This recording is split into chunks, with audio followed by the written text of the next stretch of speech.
महिला नागा साधु कैसे बनती है? कुंभ के बाद कहाँ हो जाती है गायब? आइए जानते हैं उनकी रहस्यमय दुनिया के बारे में। नमस्ते दोस्तों, शास्त्रों की बात जाने धर्म ज्ञान के साथ। प्रयागराज में हो रहे महाकुंभ में बड़ी संख्या में महिला नागा साधु भी आस्था और आध्यात्म के संगम की डुबकी लगा रही है। पुरुष नागा साधुओं की तरह महिला नागा साधु भी सांसारिकता से दूर एक सन्यासी होती है। गृहस्थ जीवन को त्याग कर वे केवल ईश्वर आराधना में रमी रहती है।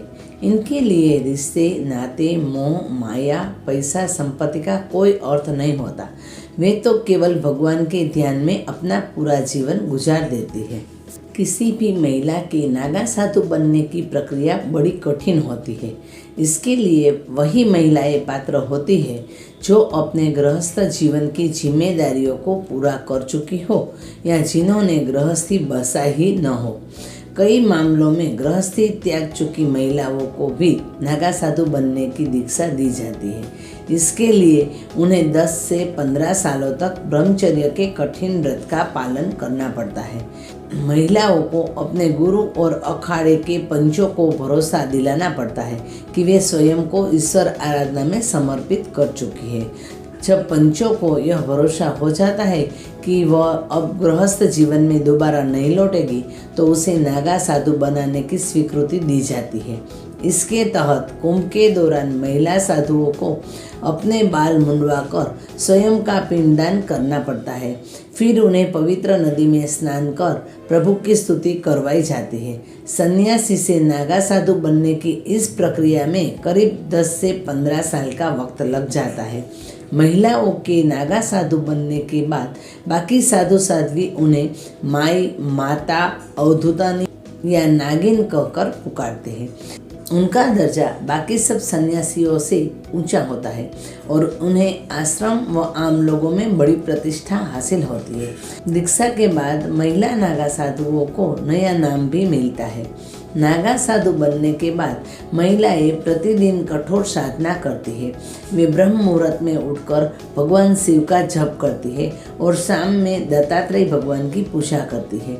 दोपहर के भोजन के बाद वे फिर भोलेनाथ के स्मरण में बैठ जाती है। यदि उनके प्रतिदिन की भोजन शैली की बात की जाए तो वे केवल शाकाहारी चीज़ें ही खा सकती है।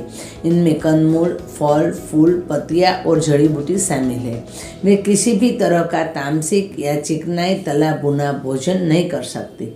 महिला नागा साधु किसी न किसी बड़े अखाड़े से जुड़ी होती है।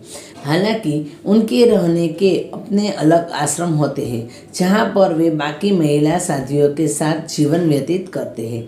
जब कुंभ मेला लगता है तो उनके रहने के लिए अखाड़े में अलग व्यवस्था की जाती है। पुरुष नागा साधुओं के कुंभ स्नान के बाद वे पवित्र नदी में उतरकर डुबकी लगाती है और पुण्य लाभ कमाती है। कि महिला नागा साधुओं को नग्न रहने की अनुमति नहीं होती। उन्हें बिना सिला हुआ केसरिया रंग का एक कपड़ा पहनना होता है जिसे गंती कहा जाता है। वे इसके अतिरिक्त अन्य वस्त्र धारण नहीं कर सकती। उन्हें अपने माथे पर लंबा तिलक लगाना जरूरी होता है। कुंभ संपन्न होने के पश्चात वे वापस अपने आश्रम को लौट जाती है। नदी स्नान या शाही स्नान भी वे वस्त्र लपेट कर ही करती है। महिला नागा सन्यासियों से भी अवधूतनी की दीक्षा देने से पहले 3 बार पूछा जाता है कि वह अपने सांसारिक जीवन में लौटना चाहती है तो लौट जाए। ऐसा एक मनोवैज्ञानिक प्रक्रिया के तहत किया जाता है ताकि संन्यास जीवन लेने वाले को कोई पछतावा या भ्रम या संकोच न रहे और वह दृढ़ता से अपने नए जीवन का पालन करे।